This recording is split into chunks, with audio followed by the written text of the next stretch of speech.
sem limite de idade, você terá conforto e eficiência. E você concorre a vários prêmios mensais. Plano de assistência familiar Boa Viagem, Rua Formosa 573, próximo ao Colégio Eucarístico.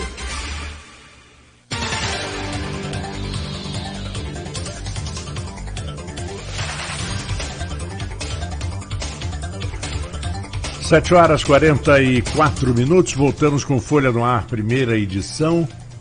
Eu estou aqui no estúdio com o jornalista Arnaldo Neto, editor da Folha da Manhã. Temos o Dr. Julian Zanon, advogado especialista em Previdência. E voltamos, Arnaldo. Arnaldo ainda tem uma certa dúvida, mas aqui fora do ar, o Dr. Julian falou só esse problema dos R$400, não precisa se preocupar, porque já caiu. Caiu, a gente não sabe, tem que esperar provar para ver o que cai e o que não cai, né? Mas é com relação a essa questão do LOAS que o Dr. Julian trouxe aqui, ou o BPC, que a gente fala, benefício de prestação continuada, né? Quem tem direito a receber? Porque existe muito uma parcela da sociedade que é contra a quem não contribui e recebe esse benefício. Então é bom deixar claro quem pode receber e quais são as condições com as quais a pessoa pode ter direito a esse benefício de prestação continuada. Então, independente do tipo de LOAS, né, que nós temos dois, pela idade ou pela deficiência, são pessoas muito pobres. Então, a gente tem que tirar aquele conceito de que, poxa, eu tô pagando, sou um contribuinte, posso ter um salário igual de alguém que nunca pagou a vida toda e vai ganhar LOAS. Não necessariamente, porque o LOAS, ele, tanto o INSS como judicialmente, há uma investigação social e a pessoa tem que ser extremamente pobre, né? A gente usa o termo até de miserável para ter direito a LOAS, né? Que no INSS hoje é o idoso que tenha mais de 65 anos, seja homem ou mulher, e o deficiente que esteja com uma limitação para todo tipo de atividade, né? E de forma prolongada, que aí veio uma regulamentação que explicou que é de 2 anos ou mais, né? E a pobreza tem que ser de 1/4 do salário mínimo no INSS, né? E a gente diz que na Justiça Federal é um pouco diferente porque já temos jurisprudência já consolidada de que 1/4 caiu, né? Está defasado e se torna meio salário mínimo por pessoa. Então uma família que tem um pai de família que ganha um salário mínimo e tem a sua esposa e um filho nasce com LOAS, no INSS ele já não ganha o benefício. Simplesmente pela renda, sem mais análise aprofundada da casa. No INSS, na Justiça Federal, é discutido isso. Você falava que essa verificação é bem rígida, né? Sim, Você falou até de se você tiver um micro-ondas quebrado, sim, velho. Sim, a gente vê o INSS, ele qualquer indício de ausência de miserabilidade, ele nega mesmo o benefício. Na dúvida, ele sempre nega. Na Justiça Federal, é feita uma visita na casa da pessoa, com o oficial de justiça, o qual ele tira até fotos para juntar no processo. E realmente, eu já vivi casos de que pessoas que recebem, que têm que às vezes renda extremamente baixa, mas que tem um utensílio doméstico que, no entender do juiz, ele é um pouco razoável, e já negar o benefício do BPC. Eu vou aqui, Marco. A gente vai abrir depois também para outras perguntas de ouvintes. Claro. Tem algumas aqui. Eu sei que você tem algumas aí, mas chegou uma aqui que eu tenho que falar com prioridade, até porque foi minha mãe que mandou aqui no WhatsApp, então eu vou... Isso é prioridade. Tem que ser prioridade. Senão chega em casa, não tem aquele cafezinho. Eu tenho que voltar em casa ainda hoje, exatamente. Me correndo, tem que voltar. Então vamos lá. Minha mãe falou que tem 33 anos de contribuição e 55 de idade. Essa nova reforma, o que vai alterar? Quando ela conseguiria aposentar nesse novo cálculo? Então, sua mãe, é importante ela saber que hoje ela pode se aposentar. Porque, por ela ser mulher, basta ter 30 anos de contribuição. E minha mãe é professora, ainda tem tem, exatamente. Então, ela tem ainda uma diminuição de 5 anos para a aposentadoria dela. Então, ela tem que ficar bem tranquila em relação ao direito adquirido dela. Então, independente da reforma que a gente tiver aí, que vai ter uma idade mínima também proposta, é uma idade mínima também pro professor, assim como no rural que a gente comentou, que é diminuir o tempo, manter o tempo de contribuição para a mulher e aumentar a idade tanto do homem quanto para a mulher, né? Então, sua mãe tem que ficar bem tranquila, porque, independente do que acontecer, ela já tem um direito adquirido, e isso qualquer reforma, qualquer governo não poderia ferir o direito adquirido dela. Não. Então, pegando como gancho, qualquer pessoa que já tem o direito adquirido não vai mexer. Quem já tem tempo para contribuir, mesmo que a reforma passe amanhã, sim, pode ir lá e fazer o cálculo antigo. Sim, sim. E aposentar provando que já tinha direito antes mesmo da reforma passar, né? Bom, e já que o Arnaldo falou das perguntas, basicamente tinham 3 perguntas aqui que nós já resolvemos. Por exemplo, já tenho idade e tempo de contribuição para aposentadoria. A reforma pode me afetar? O doutor Julián acabou de dizer que não. Não. A reforma estabelecerá a idade mínima de aposentadoria? Sim. Sim. E que é diferente do que é hoje. Né? Isso, exatamente. Exatamente. Já não é mais 65 anos para homem, é 70. Não. Hoje não temos idade mínima. Se o homem comprova 35 anos de contribuição... Não, mas eu digo por idade. Não, a por idade ela mantém. É porque são aposentadorias diferentes. Aí o governo quer criar uma idade mínima independente da aposentadoria. Entendi. O grupo familiar rural continuará protegido pela Previdência Social? Acho que nós já comentamos, sim. Né? Fizeram algumas alterações, como ele já tem privilégio de se aposentar mais cedo, continua com privilégio, mas trabalhando mais também, assim como no privado. Pode falar, Arnaldo. Sei que você está maquinando ali uma série de dúvidas. Na verdade, eu estava vendo aqui que Cláudio Nogueira veio trazer o café para a gente, que estava falando aqui com o Cláudio. Mas essa questão da agricultura, idade específica, já há definição? Porque é uma preocupação muito grande do pessoal da agricultura familiar, não só da agricultura familiar, mas do agricultor, e quando a gente fala em agricultura, eu volto a falar que a gente fala de pesca também, que é o mesmo cálculo, de idade mínima para aposentadoria. Já há uma definição no acerto da reforma? Sim, já há, porque o relator, né, quando passou pelo Congresso, ele manteve a proposta do governo, que é aumentar 5 anos aí de. E qual é a idade hoje? Hoje, 55 mulher, 60 homem. Então seria 60 e 65. Isso. E aí 60 exatamente, 60 mulher, 65 para o homem. Não. 55 hoje para a mulher, né? Aumentaria para 60, exato. E o 60 do homem de 60 para 65. Só que isso aí, né, a gente não pode assim ter aquela certeza de que, né, vai ser mantido. Bom, muitos falam, Arnaldo, que a Previdência ela teria toda a sua situação financeira resolvida se as empresas que devem a Previdência no Brasil pagassem pelo menos parte das suas dívidas. Muitos falam que bancos privados fortes e empresas do próprio governo teriam dívidas com a Previdência, outros dizem que não, que isso é mentira, que a maioria da dívida da Previdência é dívida perdida, são empresas que nem existem mais, que seria um trabalho absurdo e desnecessário, porque não iria a lugar nenhum. O que é verdade nisso? Você sabe, porque não é a área jurídica. Não é a minha área, né? Seria mais uma opinião mesmo.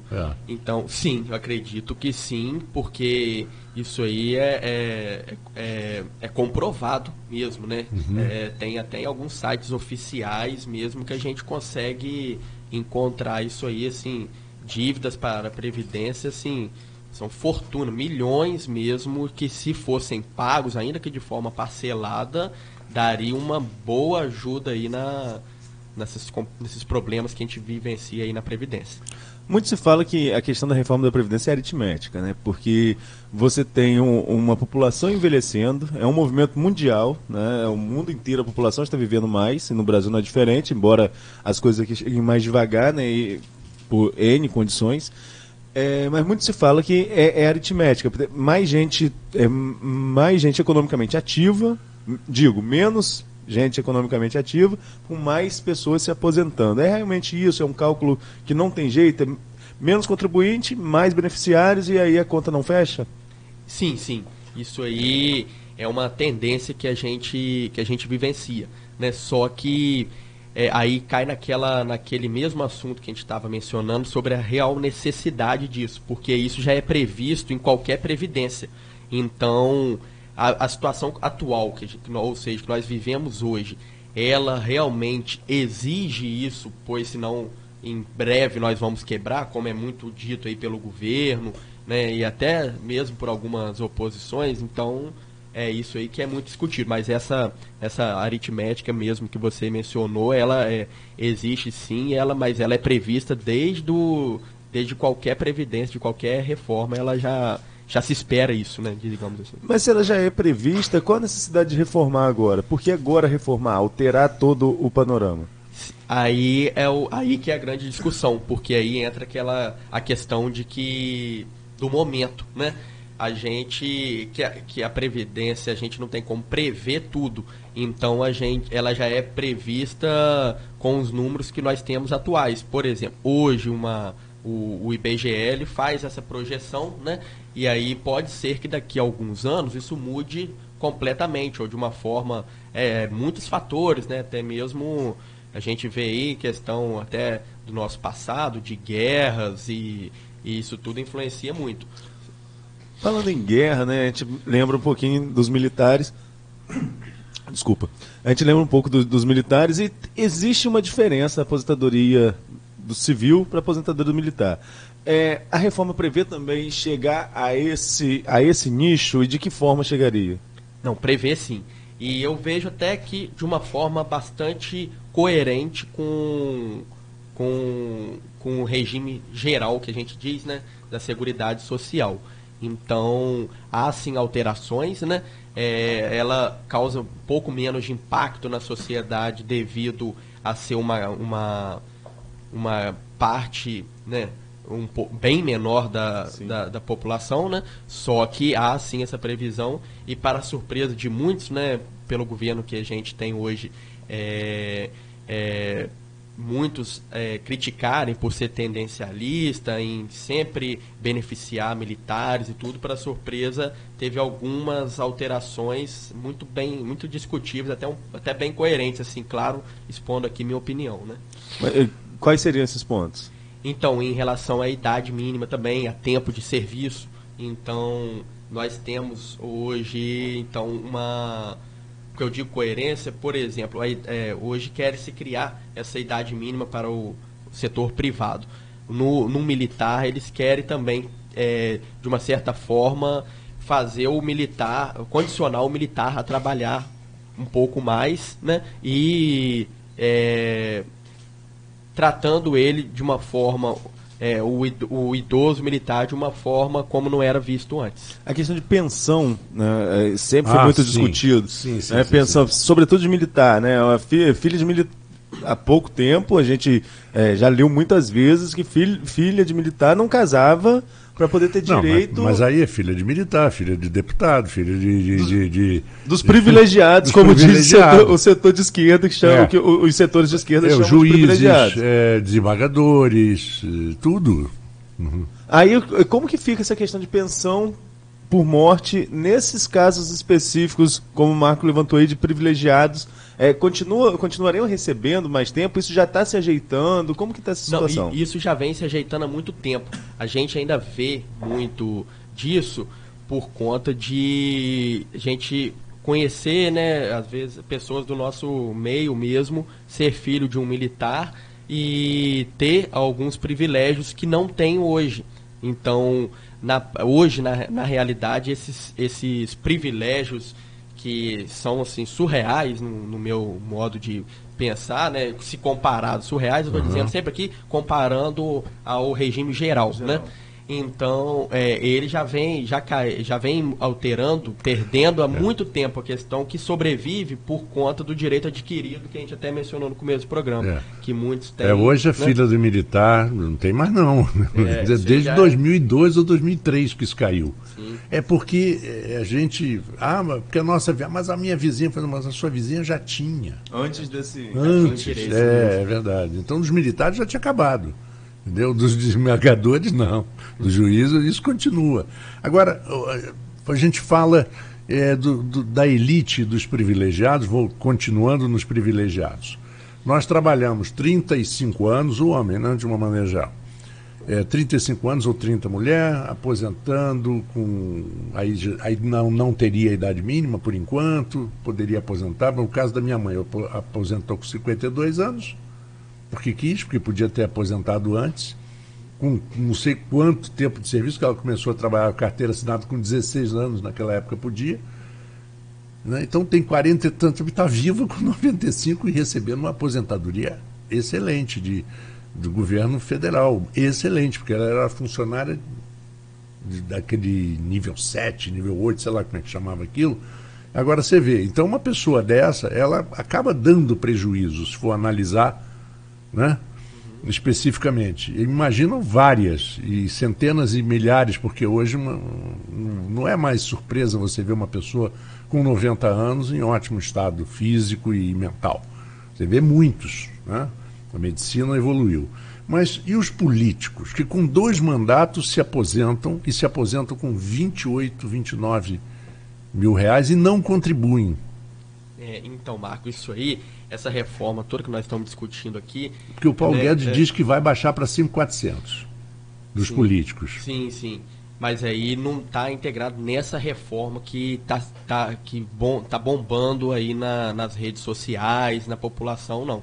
Ela é um regime próprio deles, então para a gente alterar é uma reforma específica para isso. A gente não, com alterações de idade mínima, de tempo de contribuição, o rural que a gente comentou aqui, o BPC, a gente jamais pode colocar um artigo que altere algo aí da relação aí dos políticos devido a ser um regime completamente diferente, entendeu? É um plano diferenciado, não é pelo INSS, né? Para deixar bem claro. Exatamente. Agora, como que fica a situação? A gente está falando dessas aposentadorias diferentes, e políticos estão nessa, como você falou, não chega a ser privado, né, no caso dos políticos. É um próprio. É um regime próprio. Isso. E os municípios e estados que têm regimes próprios tentaram colocar tudo no mesmo bolo para passar tudo de uma vez só. Mas pelo que eu analiso, até mesmo para evitar desgaste político, que a reforma de forma geral já traz um desgaste. E quando você vai no recorte, falar que o deputado tal de tal cidade votou a favor da reforma que mexeu no regime próprio municipal. A gente tem o Prev Campos aqui, tem o SJB Prev ali em São João da Barra, enfim, muitas cidades têm seu regime próprio de previdência. Altera alguma coisa? Tá certo que não entrou no bolo, mas abre o precedente para mexer também nos regimes próprios de previdência? Com certeza, porque eu acho que isso é uma tendência, porque senão nós vamos ter um tratamento muito desigual entre o geral e esses regimes próprios, e eles sempre tendem, né, eles são, eu digo assim, até mesmo de uma forma brincalhona, eles se rendem ao regime geral devido a ser um regime que, em tese, né, a gente teria que ser o melhor, né, porque é o que abrange a maior parte da população. Então a tendência é sempre caminhar por esse lado. Você mencionou muito bem esse desgaste, com certeza a gente imagina que ele existe, mas ainda que não seja agora, com certeza é uma tendência breve em caso da reforma ser aprovada. Bom, eu tenho aqui algumas perguntas interessantes que não foram respondidas ainda, embora a gente já tenha passeado por esses temas, mas eu vou pedir ao Arnaldo e a você, doutor Julián, mais um pequeno intervalo agora. São 8h03, vamos a um pequeno intervalo, voltamos dentro de instantes com o Folha no Ar, primeira edição. Todas as manhãs, todos